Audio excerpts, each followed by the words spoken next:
good morning, Sister Corinne Sanders. Good morning, Jody. You were formerly known as Corinne. Corinne Sanders. You never had the experience of having three choices for a religious name? No, I didn't. I entered in '78, so that was after renewal time. I'm surprised they still didn't give you a special name. Maybe some people have. Sister I don't Bernadette would be nice. Bernadette, you think so? Yeah. I don't know what I would have chosen. My father's name was Leslie, my mother Gloria. Those probably wouldn't have gone together. So No, I don't think we ever had a Gloria, but why not? I know, I love that name. Yes. I have a younger sister with that name. Oh, that is beautiful. Gloria in Excelsis Deo. Exactly. I love when we sing that at Mass. I always think of my mother and my sister. Well, where did the name Corinne come from? Did they ever tell you why they named you Corinne? My father liked the name. The story I know is that my father had heard the name, and he really liked it. And most of my other brothers and sisters are named after a family member somewhere in the family. Myself and my sister Joanne have names that are different than family, and my father liked that name, and he wanted to name his daughter that, and so I have that as my first name. Patricia is my middle name. That would be after my godmother, one of my mother's dear friends. Do you have a confirmation name too? Actually, that's when I took Gloria. Oh. So Corinne, Patricia, Gloria. Yes. Sanders. Sanders. What? Yes. Sanders from the ice cream place in chocolate Wouldn't that place. be lovely? Yes. But it's not. Well, what about Colonel Sanders? Not that either. No, just not Sanders from my grandfather is Scottish descent. My grandmother on my father's side was Spanish and native tribal. So she was, her parents were born in Mexico. Were you the first sibling? No, I come from, my parents had 6 children, so I am the third of 6. I have 2 brothers and I have 3 sisters. All of us born in Miami, Florida. I always thought you came from California, but I was surprised to hear you came from Miami, Florida. Miami. So a Floridian, born and raised there. Florida, I entered from Florida. I eventually made my way through ministry opportunities out west, which I love the West and the Southwest, and of course California. Nice place to retire. I think so. Well, stick that in your back of your mind there. I presume you met the Adrian Dominicans in school then, if you were from Miami. I did not. I grew up in Miami. I went to school in a Catholic school, St. Teresa Parish in Coral Gables. I was taught by the St. Joseph Sisters of St. Augustine. After that, I went to high school at Our Lady of Lourdes Academy, which was the IHM sisters, the IHMs from Philadelphia. Then I went off to college, to New Orleans, at Loyola University. Well. So I had not experienced the Adrian Dominicans at all. And of course, Loyola is Jesuit.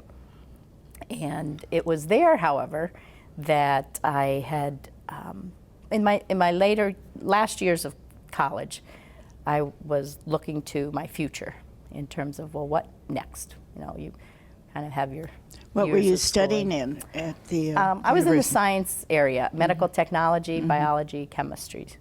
Those were my majors. Wow. I loved, growing up, I loved science and exploring, and I was curious about everything. So that was my area of study. So when I was looking at what to do after college, I would say what kept coming to me is I wanted to do something that had value and meaning. Then it occurred to me I'd like to do that with a group of people.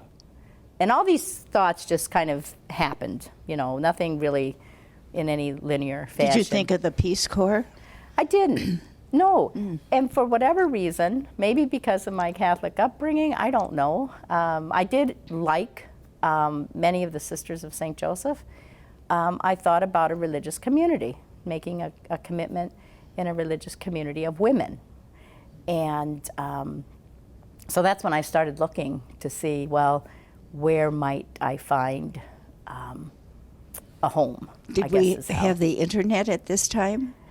We probably did, but I never looked. This would have been about 76, I think, Yes. that all this was going on. Oh, I think we just had Right. the big ones at that time. That's right. I'm yes. sure as a congregation we were not on the internet No, at all. no. And so I had a very good friend, and I was talking to her about this. And I had looked at some congregations, but none really attracted me. So I was talking to my friend, Peggy was her name, and she suggested, well, first she said, as you did, she says, well, certainly you know that the Adrian Dominicans, they were down in Miami at Berry College. And she said, you know, that might be a group you should look into. Well, I didn't realize, I had never met them. Berry College was more in North Miami. I grew up down in South Miami. And so I said, well, okay. So I made a connection. She knew one of our sisters, Giovanna Stein, who worked in the Archdiocese of Miami. I think she was in the youth ministry, religious education. So when I went home for Christmas, I called her. And out of the blue. Out of the blue. Now you need to understand, people don't understand, I'm fairly shy. No, Corinne, I do not believe that. Well, I am. But I knew if I was going to do this, I needed to just call. Because if I let some time get behind me, who knows where I'd be right now. So yes, I called her out of the blue, told her who I was, what I was interested in, and, you know, could we get together? So we got together, had a conversation. I remember her sending me home with like a stack of reading material. I distinctly remember leaving with like a book and articles. Of course, Amid the Alien Corn, our history book.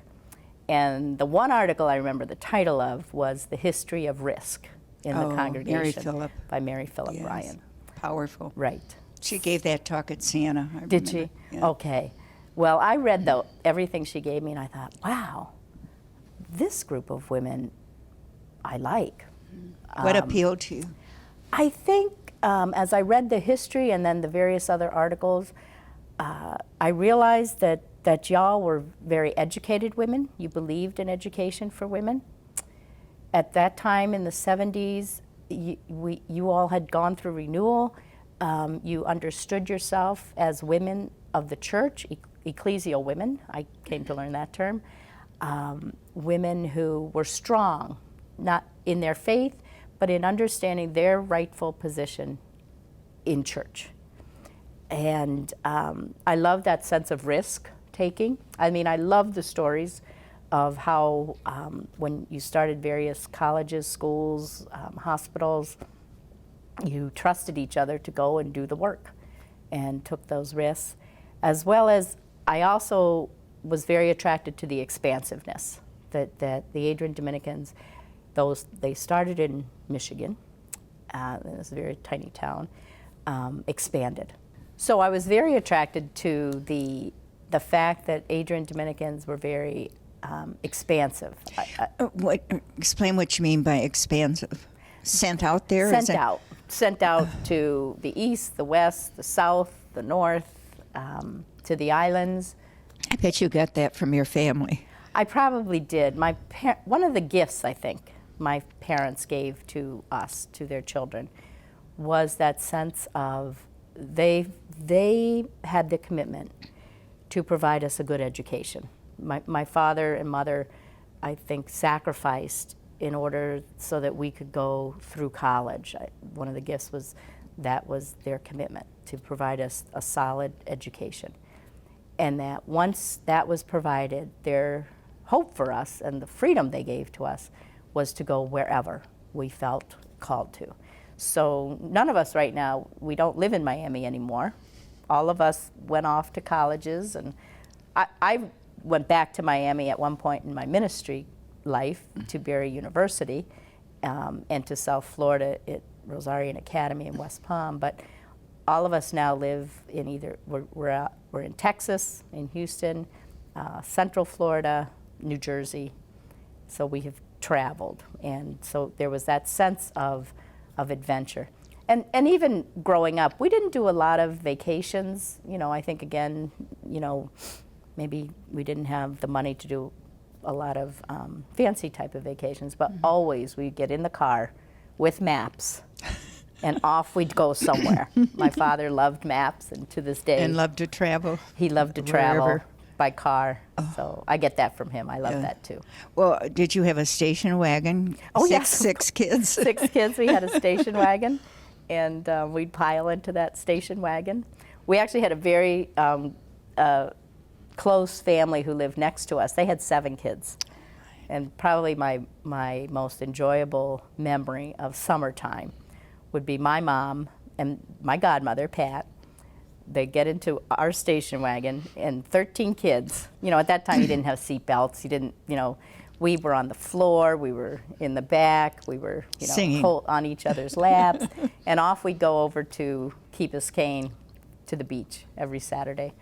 You know, and we Fun. You know, you just it's like those cartoons you see where you open up the doors and people just fall out. And we had playpens and igloos and these 2 women. I have to admit, they must have loved us dearly to even do that every Saturday. And keep an eye on you And keep, all. right. Yes. Because we'd all then go scattering, you know, from the oldest to the youngest. While we're speaking of your mother and father, from whom did you receive the gifts you have, especially for I cannot enumerate your gifts. It would take too long. But especially of administration. A little bit from each one of them. My father was what we would call probably a self-made man. And he, of course, went through high school, his education, then entered the Navy, became an electrician there. And after he was married, of course, went to work.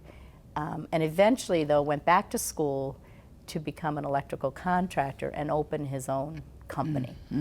And I think you have to have certain administrative understandings or talents to do that.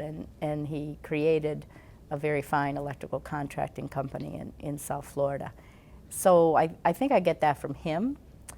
I also, though, my mother, before she was married, she was an accountant, a bookkeeper up in New York. And once she got married, she became, you know, she was a housemaker, stay-at-home.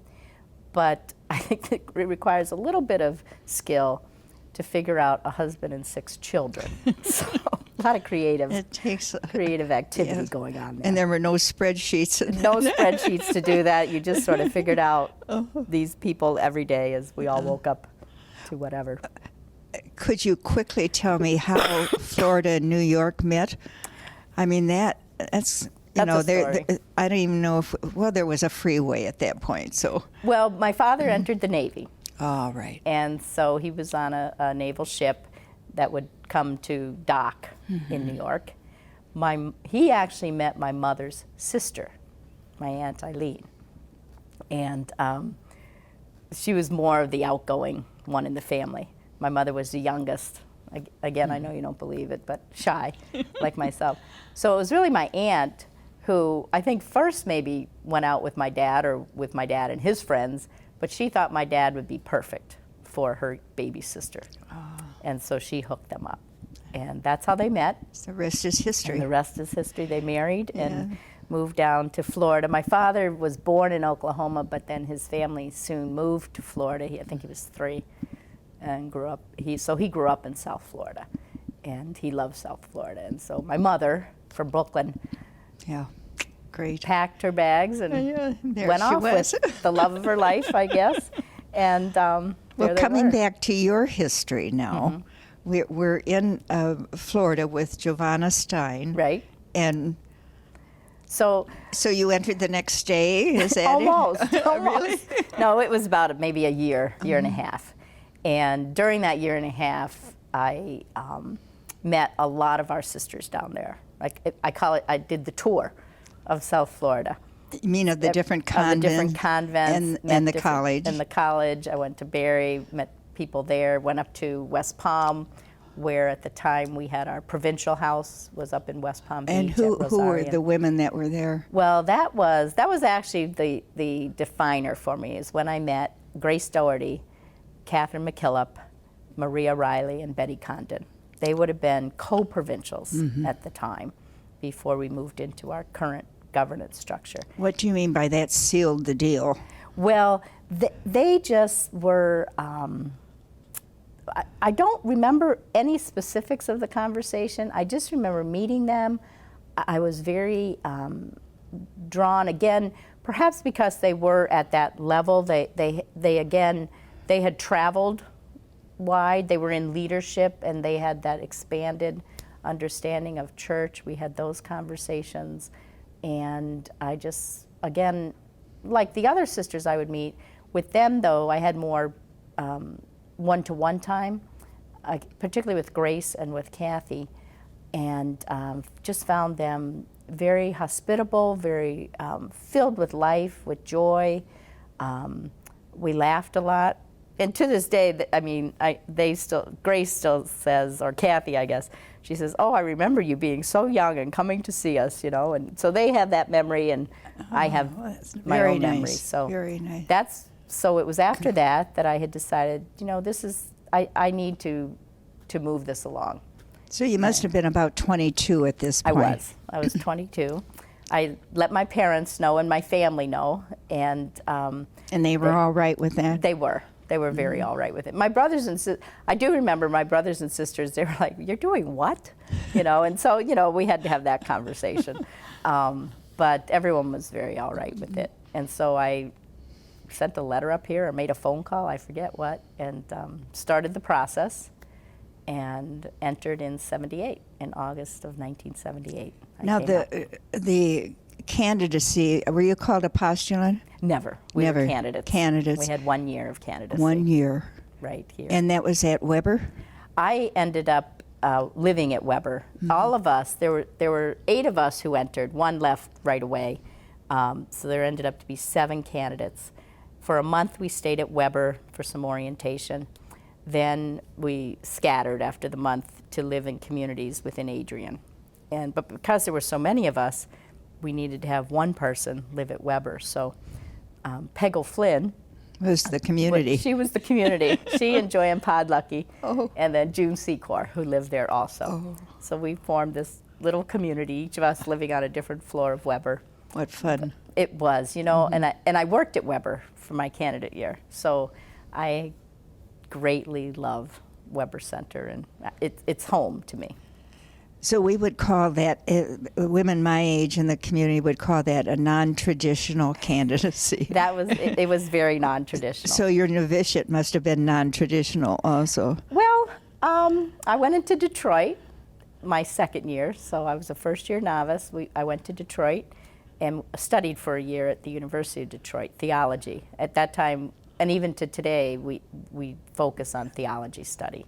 So I had a year of theology study, which I loved. I absolutely loved.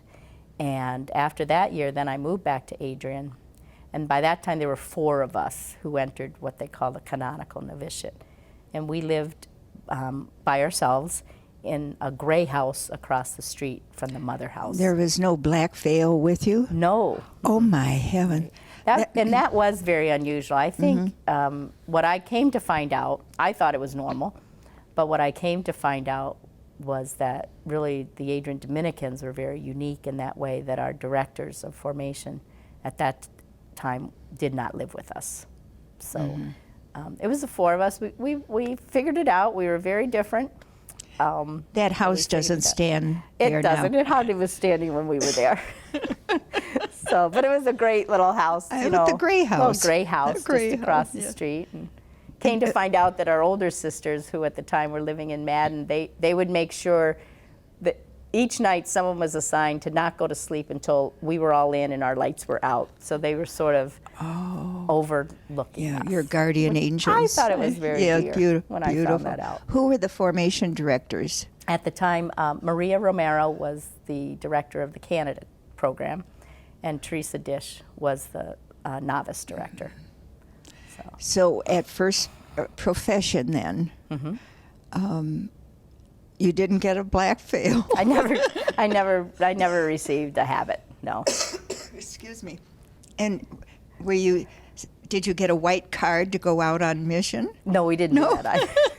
Everything was changed by then. You are the new generation. I think in my years, like, people entered like from 72 on, that's when, because of the renewal years, many things changed. And for us in formation, so we didn't have the assignment card. We did, however, go through, you know, the very serious process of communal discernment, looking to ministry. At that time, I was looking for, I had made a decision and felt a call to education, to teach. And so in 1981, I made my first profession. And at that time, I had chosen to go out to Tucson, Arizona. And we had a couple of our sisters working at an alternative school, Keno Learning Center, and I had visited there. And it was a school that really focused on hands-on learning, experiential learning. Students learned at their own pace and very much engaged with each other. And it was a non-graded school, so you had students from 3 years old up to actually through high school engaged in a learning environment. It's a school that very much believed that we're born as curious human beings, and it's that curiosity that directs our learning. And I was very captured by that in terms of being a teacher in that kind of setting. And so I was there for 10 years. I think that's probably where my passion for learning and for education really grew and deepened. And I was in but the last couple years I did some administration at that school. So for 10 years I was there, and then during that time I received my master's in education and my doctorate in educational leadership. Where did you receive your doctorate?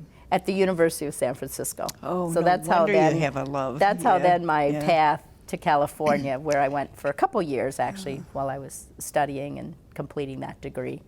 When you were talking about the Keno Institute, it reminded me of an advanced Montessori method. They're very similar in some ways in terms of the experiential aspect.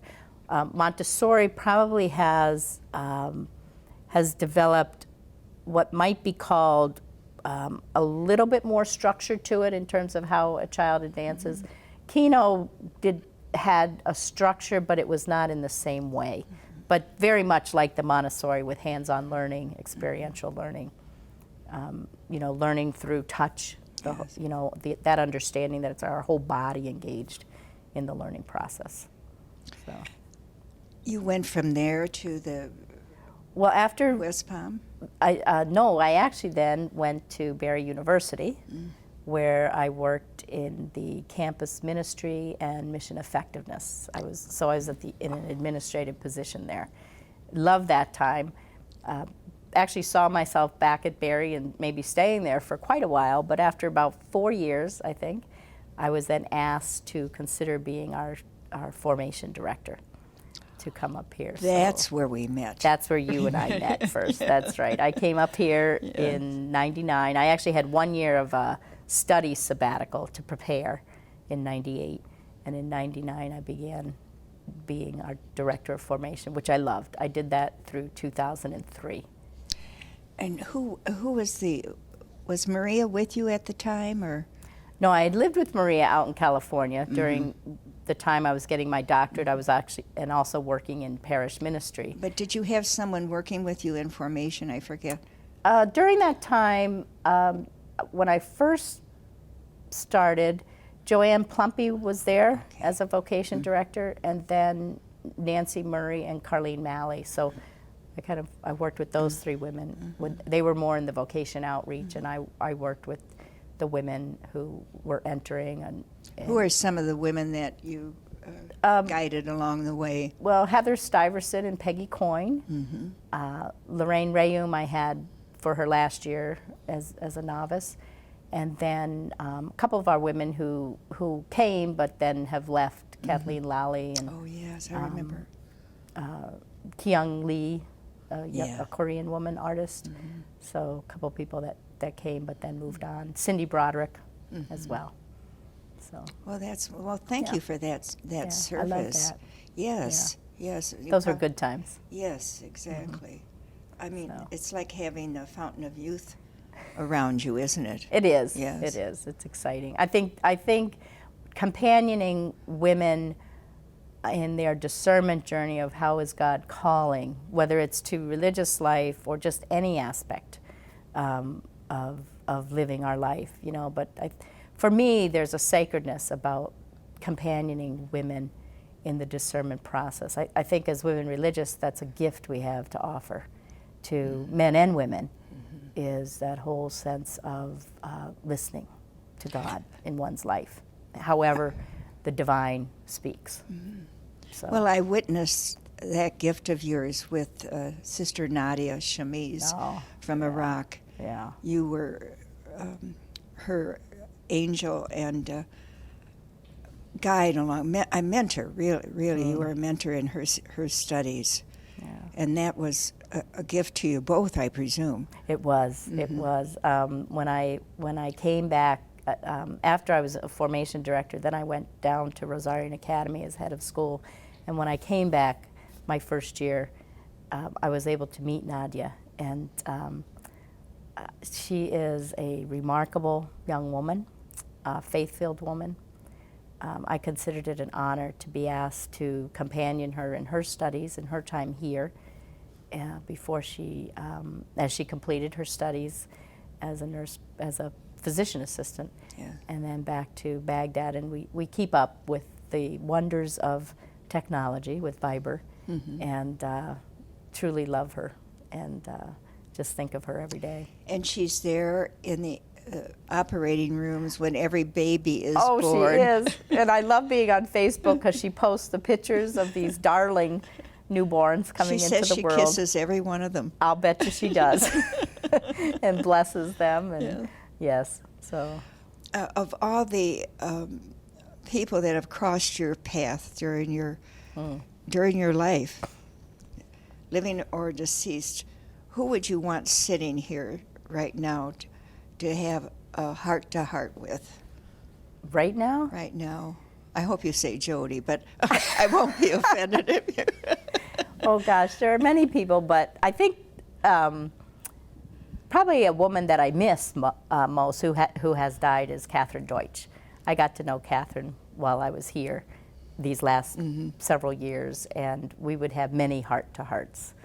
And I found her a woman who was filled with what I call practical wisdom, who was filled with love of life and people, who I loved just conversing with her about many things. So as I'm looking to move from my time in elected leadership into a sabbatical time, I have a lot of discerning that I'm doing and a lot of questions, and it would be fun to have conversations with her about some of those thoughts.